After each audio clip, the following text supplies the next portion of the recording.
Welcome to Simply Excel. In this video we're going to look at 4 easy ways of handling duplicates in your data.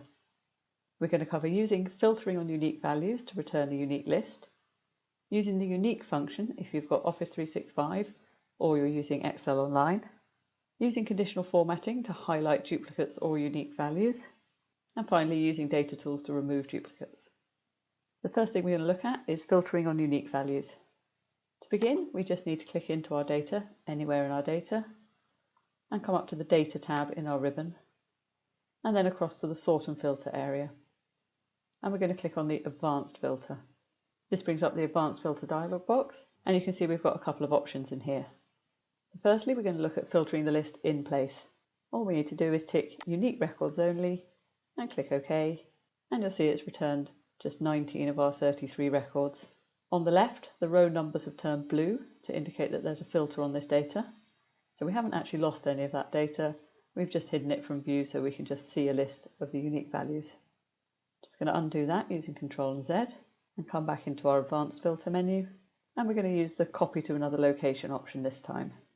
In my Copy To box, I'm just going to click on the arrow there. I'm just going to say I want to pop it in column F. Come back into our dialog box. Tick Unique Records Only, and what that's done is it's copied a unique list of the values across, starting in cell F1. Doing it that way is a one-off operation, so we've literally created a copy of the data we already had, and if we change something in this data, we're not going to see a difference in our list on the right. Let's take a look at what happens if we change some of our data. If, for example, we replace calculator with scissors for February, you'll see that changes in our left-hand data set, but we still retain the record that had calculator in it in our copied list of unique values.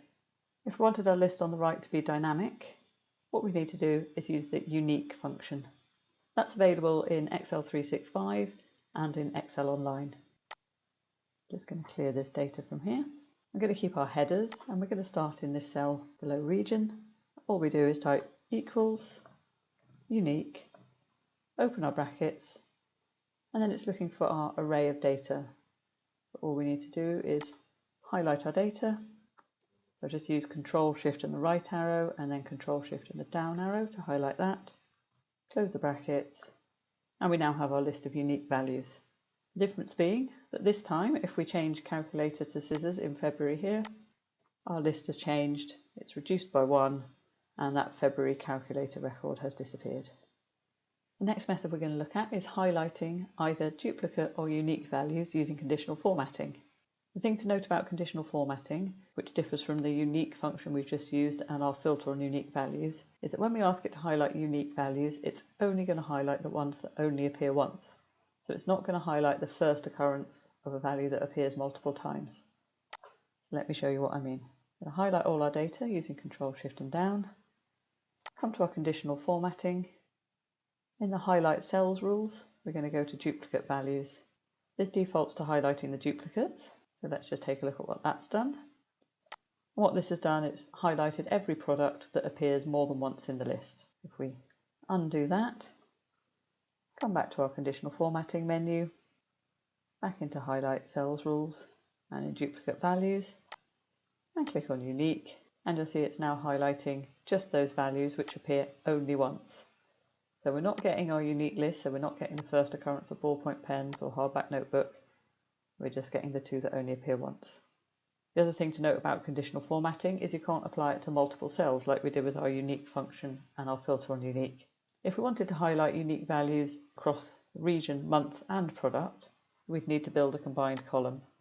We'd do that by simply pressing equals, clicking in our first cell, ampersand, our second cell, ampersand, our third cell, and we've just built a quick string. We can copy that down by double clicking in the bottom right hand corner, and now we can use this combined string to highlight values that are duplicates. Again, coming into conditional formatting, highlight cells rules and duplicate values. We can now see that all these ones highlighted in red appear multiple times. Final thing we're going to look at is using the data tools to remove duplicate values. This will remove your values permanently, so it's probably best to create a copy of your original list somewhere else and then apply this. So we're going to click anywhere in our data, come up to our Data tab, and in our Data Tools area, we've got this Remove Duplicates option. If we click on that, it gives us the option to include which columns we want to use as the key for looking for duplicates. So we could remove anything that was a duplicate on region and month, anything that was just a duplicate region, or we can use all three columns. We're just going to leave all three columns, and the tick box here for My Data Has Headers will allow us to ignore our header row, so it's not included when it's looking for duplicate values. And it just pops up an information box to tell us that 15 duplicate values were found and removed, and that 18 unique values remain. If you say OK to that, you'll see that our duplicates have actually been deleted. So as I say, probably best to create a copy of your data before you do that one. I hope you found this video useful. Please like and subscribe to my channel for more Excel tips. Thanks for watching.